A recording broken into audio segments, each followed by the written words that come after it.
Our next guest, here's a guy that you want, and I don't know why you don't get him, but here he is. Three-time Academy Award-nominated actor. Listen to how much money his films have made. How much money do you think his films have made? Oh, it's up there. I don't know. That's right, $7.9 billion. Oh, I wasn't... $7.9 billion. His new movie, better to see it this summer, The Lone Ranger. Talented musician in addition to being an actor. Yeah, talented musician. And he'll be performing with our musical guest this evening, Bill Carter. That'll take place later tonight. But right now, ladies and gentlemen, here's Johnny Depp. Come on.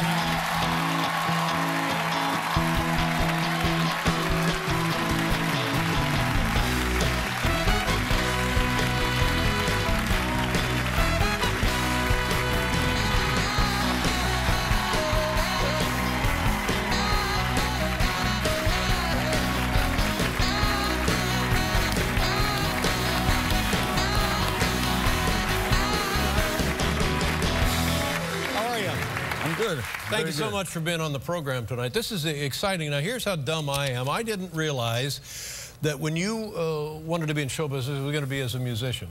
You are a musician, and that's what you thought you would be, a famous, whatever, musician. Yeah, since I was about 12. 12 years old. And what is your instruments? You play multiple instruments? Mostly guitar. Guitar? Yeah. You started in Kentucky? Is that where it started? Yeah. I think it was. Yeah. And then you went where? Did you go from Kentucky? South Florida. South Florida? Yeah. And then you went to Hollywood, Los Angeles? And you were going to be a music star? Well, not necessarily. Yeah.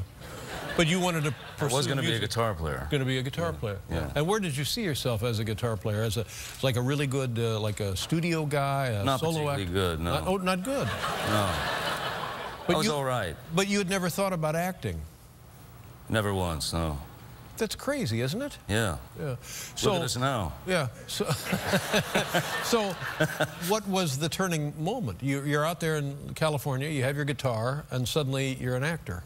Well, the sudden realization of, you know, rent, bills.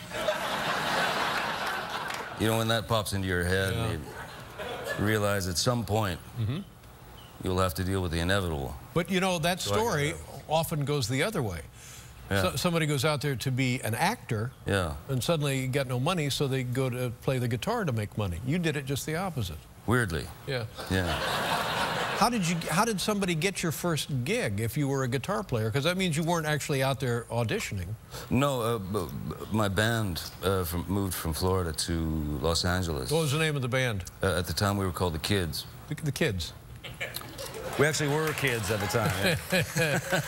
And so you and the kids are out there. Yeah. Yeah. Well, I mean, literally, you and the kids are out there. Yeah.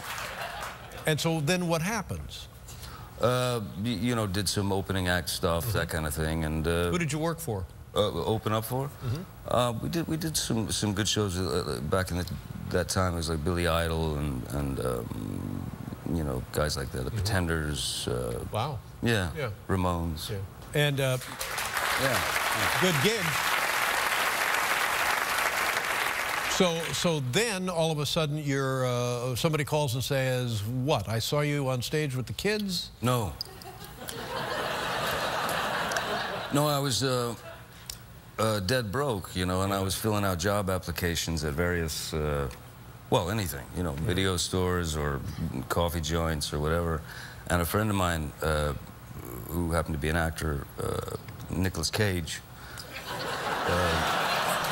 Yeah. Now, how did you? You've heard of him? Yes. Yeah. But how did you and Nicolas Cage get to be buddies in those days?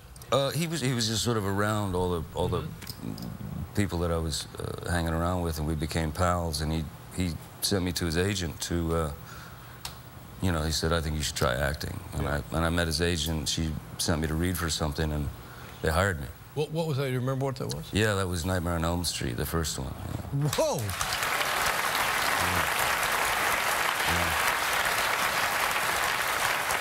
That's pretty good. I was about 3 when I did it. And then later, we got a man named Bill Carter, who is well-known in Texas music and Southwestern music, or what they call Americana, I guess. Yeah. A singer-songwriter. And you met him where? Where did your paths meet? Bill and I met, Bill and Ruth Carter, wife and partner? his wife, yeah, they're amazing songwriters, and I met them when I was doing Gilbert Grape in Austin. Yeah. And yeah, you know, we all just hit it off, you know, and so they were my kind of saving grace during that period because it was a long movie, and so I did the movie, and then I moved in with them for a few months. Right. That's amazing. Your movies are interesting movies and huge commercial successes. I mean, rarely do you get that combination consistently. It's got nothing to do with me, I don't think. No. No. I could have done any of those films. And I wish I had, frankly. We'll be right back with Johnny Depp.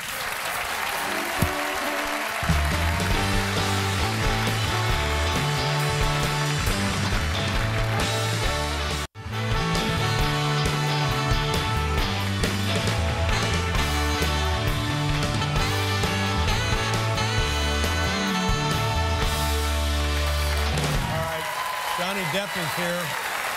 I can't thank you enough for being here. It's a nice night for us, and I hope it's for you as well, because you're here with your friend, and we're going to hear some music later. Yes, sir. Let's talk about The Lone Ranger. Oh, I'm so excited for this movie. This is excellent, and you're not the Lone Ranger. I'm not. You're his faithful companion, Tonto. Yeah, I play Tonto. Yeah. Do you mind if I just show these? Oh, sure. These are great. And the Lone Ranger is, of course, who's the Lone Army Hammer, yeah. And that's you. He's terrific, yeah. He's great.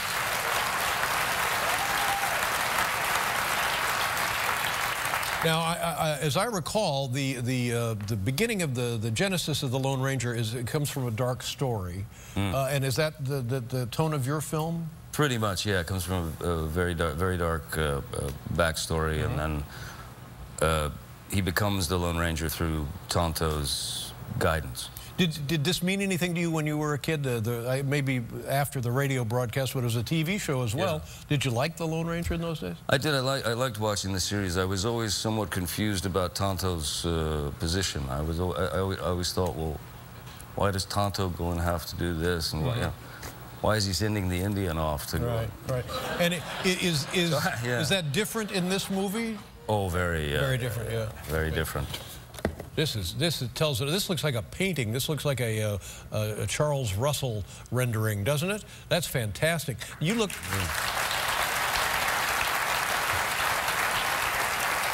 You look like you know what you're doing on a horse. Yeah, I don't. That was probably about 2.5 seconds before everything went very sideways. But I'm telling you, I mean, forget the movie. I'd pay $10 just to look at this picture.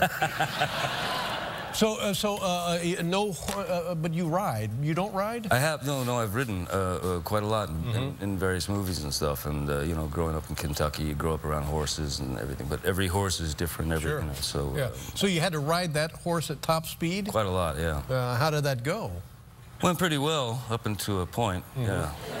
There was one moment in particular where it got unpleasant, where the horses had been running. We'd been running them all day, so they weren't really interested in slowing down at all. So we went to we were shooting in a different place in the desert where there's these, you know, there are little bumps and things growing, and so my horse that I was on decided to jump a couple of these little obstacles.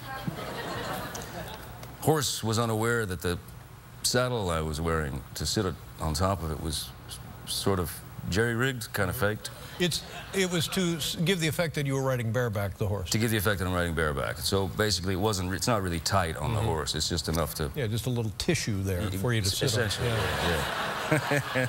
A Band-Aid.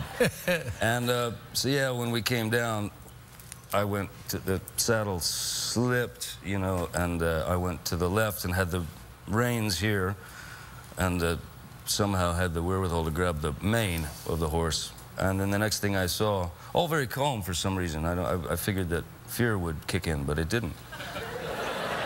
I was waiting. All I saw were in front of my eyes were these very muscular horse legs, and the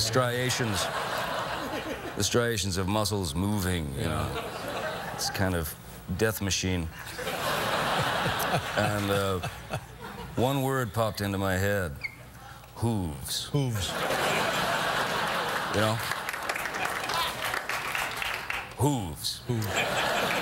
In any case, hooves. Yeah. Mind the hooves. So what do you do when you're in that position? Well, you make a decision. Yeah. Will I go with the beast until someone wrangles it? Yeah. Or will I drop? You know, it's a crapshoot. Sure. And what did you choose? I dropped. You dropped. Now, when you... I mean, you know, we're being silly about this, but you really could have been seriously injured, if not killed. Horrifically mangled, at the very least. Yes. Yeah. Well, you landed on your back. Did you get stepped on? I landed on my back. You know, hit the deck pretty hard, and the one thing that saved me was the horse's instinct to lift his front legs and go over me. Stepped over you. Stepped over me. Had he not, God, it was coming straight down into the head. Yeah. Broken ribs, strains, bruises, anything? No, he just kind of clipped me with his back leg, so it was just a little sore. Just kind of clipped you with his back leg. Yeah. Yeah, a good horse will do that. Oh, my God. But honest to God, where are the stunt people, for heaven's sakes?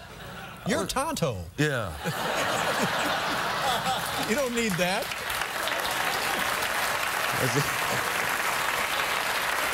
Well, it's the exact same question I asked. Yes. I can't wait for this film. Now, when we come back, your friend Bill Carter will be here. Wonderful. We'll talk more about Bill and the music we're going to hear later. Johnny Depp is here. We'll be right back, everybody.